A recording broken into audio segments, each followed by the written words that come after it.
What if I told you David Beckham was going to help England win the 2026 World Cup in North America?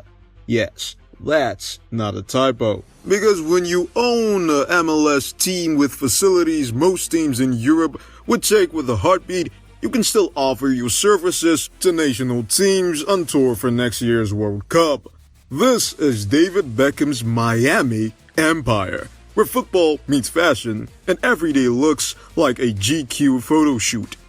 Beckham isn't just a footballer anymore, he's a brand, a businessman, and let's be honest, a global style icon who somehow looks airbrushed even when he's buying coffee. After conquering Manchester, Madrid, and Milan, Beckham traded the drizzle of London for the sunshine of Miami. And since then, he's been living like royalty in flip-flops. When Beckham joined LA Galaxy back in 2007, he negotiated one of the smartest deals in football history, a clause that allowed him to buy an MLS expansion team for just $25 million.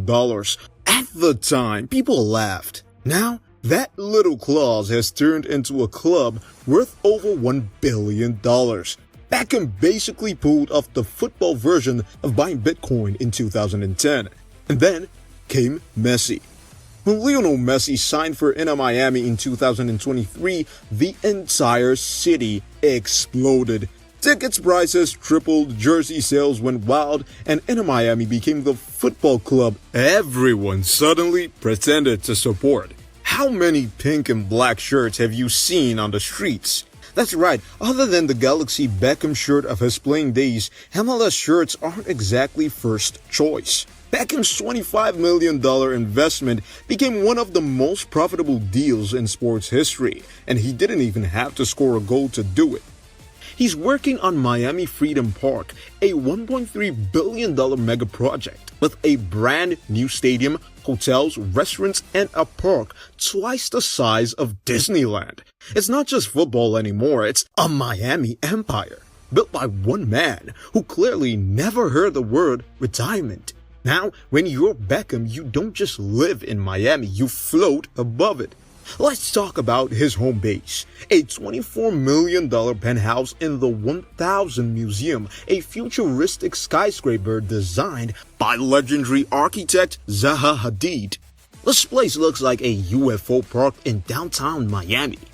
Inside, it's all marble floors, panoramic ocean views, and a private helipad. Because obviously David Beckham can be seen using Uber.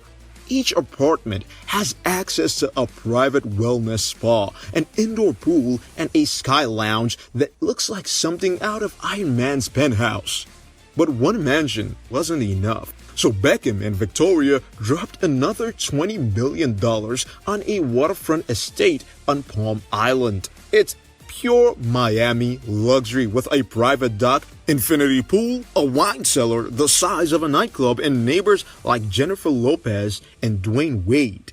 It's where the Beckhams spend their time when they're not jetting off to London or Paris, and where David's been spotted paddyboarding, grilling in designer swim shorts, and walking the dog like it's a runway shoot. Local Miami news once reported Beckham drives his boat to brunch because of course he does. Regular people get brunch reservations. Beckham gets a marina pass. So how much time do the Beckhams actually spend in Miami? Quite a lot. Ever since Inter Miami took off, David splits his year between London and Miami, but spends the majority of the sunny months in Florida. He's often seen around Bale Harbor, South Beach, and at exclusive members-only spots like Soho Beach House. Sometimes with Victoria, sometimes with Messi, sometimes with both, which is basically Miami's version of the Avengers assembling. The Beckhams are regulars at Carbone, ZZ's Club, and the Good Time Hotel, where David reportedly hosts business meetings in lining shirts that somehow never wrinkle. Locals call him Mr. Miami because while most expats show up for a holiday, Beckham showed up and brought the block. In Miami, he's been spotted driving a Porsche 911 Turbo S, worth about $275,000, a Bentley Bentayga, and a Rolls-Royce Ghost that looks so polished it reflects your insecurities. He's also owned a McLaren 720S, a Cadillac Escalade for family drives, and a vintage Jaguar XK120 because even his classics look expensive. He was once photographed filling up a Rolls-Royce in flip-flops. Only Beckham could make a petrol station look like a Hugo Boss advert. And yes, Victoria drives too, but only the Bentley because, according to David, it's the only one with enough boot space for her heels.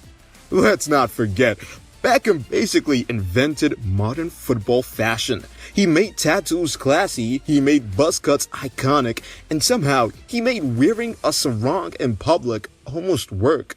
Today, Beckham's style is a billion-dollar business on its own. He co-founded the grooming brand House 99, has been the face of Tudor watches, Adidas, Armani, and H&M, and even his own whiskey line, Hague Club, which looks so stylish you feel underdressed just holding the bottle.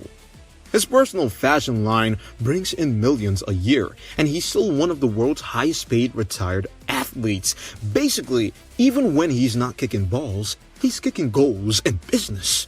But Beckham's empire isn't just his, it's a full-blown family franchise. Victoria Posh Spice Beckham runs her own fashion label that's seen on runways from London to Paris. Together, they're worth around $500 million, and they might just be Britain's most glamorous export since Earl Grey tea. The family spends every summer in Miami, splitting time between the Palm Island mansion and their UK home in the Cotswolds. For them, Miami isn't a vacation spot, it's a home-based number two. And here's where it all comes together. The Beckham business machine. David's not just about football or fashion. He's diverse into tech startups, esports, and real estate. He's made tens of millions from his lifelong Adidas partnership alone, a deal reportedly worth $160 million. He also co-owns Hague Club Whiskey, has equity stakes in Inter Miami, and earns from branding deals that never seems to stop coming. Even his Instagram, with over 88 million followers, is a marketing goldmine worth millions per post. And if that wasn't enough, he earned around $175 million as an ambassador for the Qatar World Cup, a paycheck most people would retire on. Beckham used it to build another football stadium. So, how exactly is Golden Balls winding back the clock to help England toward next year's World Cup title? Early reports out of the FA are that there have been discussions about England using the Inter Miami training facilities as they start their camp, allowing them to acclimatize to the heat, humidity, and time zones they'll face during the actual competition. Beckham, ever the Patriot, despite his glamorous Miami lifestyle, has reportedly offered the facilities to the FA for training camps and friendly matches, essentially turning his billion-dollar club into England's American home away from home. Beyond just the facilities, Beckham's deep connections in American soccer and his understanding of the MLS landscape provide England with invaluable intelligence.